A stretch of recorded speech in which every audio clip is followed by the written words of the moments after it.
Well, good morning, everybody. It's your Loopy project guy here to talk about the next phase of the off-the-grid cabin that we're building here in South Central Texas.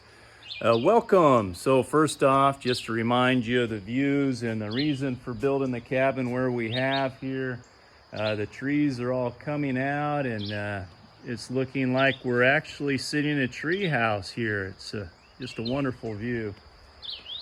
But anyway, we're going to talk about the next step of our off-the-grid cabin, and the focus over the last week has been getting some of our siding up and getting the outside of the cabin dried in so we can move on into the inside. And I want to show you the progress on that. So we'll walk around the walls. Again, we got this wood. It was reclaimed from an old ranch house that is on the property, and it's come from an old goat shed, most of this wood. Wiley's out here this morning inspecting things, making sure it's looking okay, and I think we have his approval.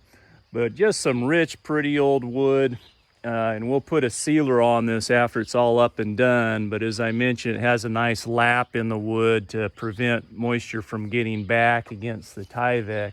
However, if it does, we have this waterproof Tyvek wrap all along the cabin wall. So if moisture does get back there, it just runs down along the wall and comes out the bottom here. Another layer of protection we put in is around the window frames. They make this material that's a much thicker, sticky back material. And I put this around the bottom of the window to ensure that if moisture does get between the frame of the window and the wood, we have another layer of protection, ensure that we don't get any wood rot here. So the windows are all protected and framed out primarily with a Tyvek, and the bottom with this additional layer of protection. We've got the wood siding all the way up and around, and around the key three walls of the cabin that are exposed, with one to go, which is the protected part of the cabin where we have the extended roof line to keep moisture away from the wall. We have put a few windows in. They're a bit hard to come by these days with the infrastructure issues that we have and challenges of delivering building materials. But here we have a couple of 2-foot by 3-foot windows with the flange. These are construction windows. It's important you order construction windows as opposed to windows you install post-construction.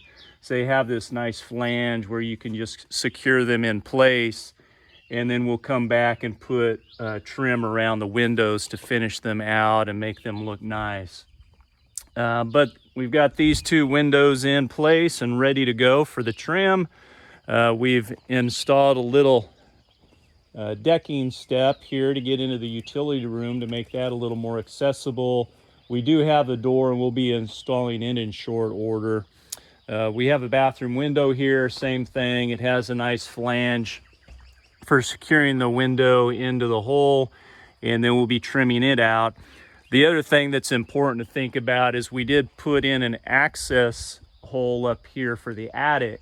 I may put a few of the utilities up in the attic, such as a pressure tank and the water heater, as we run out of room in the utility room for our solar panel batteries and inverter and things like that. So it's, we have a nice attic space up there. We may as well use it for utility storage as necessary.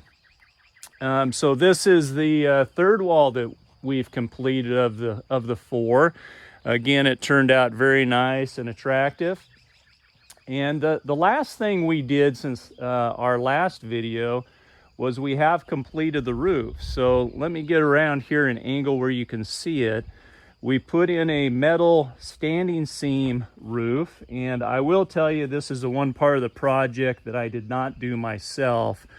It's critical that it's done properly. There are some folks that can just knock this out in about 4 hours, and they actually bring a machine out and they roll the panels out on the job site and then install the roofing. And it just offers a really pretty contrast between the wood and the clean metal. So I'm really pleased with the way it turned out. Again, it took them about 4 hours to knock that out. It's one part of the job that I haven't done myself that I think was worth the investment. So I think that's everything that we've done since the last video. We'll be moving forward now and finishing drying it in, getting the rest of the windows installed when they arrive.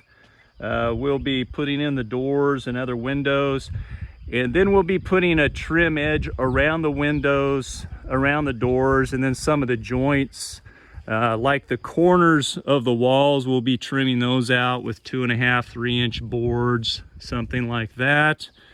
And we do have a couple of seams. Here's one example where the board length wasn't long enough to go the extent of the cabin. So we have this seam down the middle of the wall, and I'll be putting a 2.5, 3-inch strip over these seams to help protect the seam from getting moisture in it, and then siliconing the edges of that trim.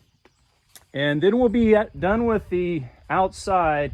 We are running a little short of this type of wood for the outside trim, so I might have to go with a different type of wood for the siding of this area under the cabin. The nice thing about this under here, though, it is protected by the roof line, so the moisture access to it is pretty limited.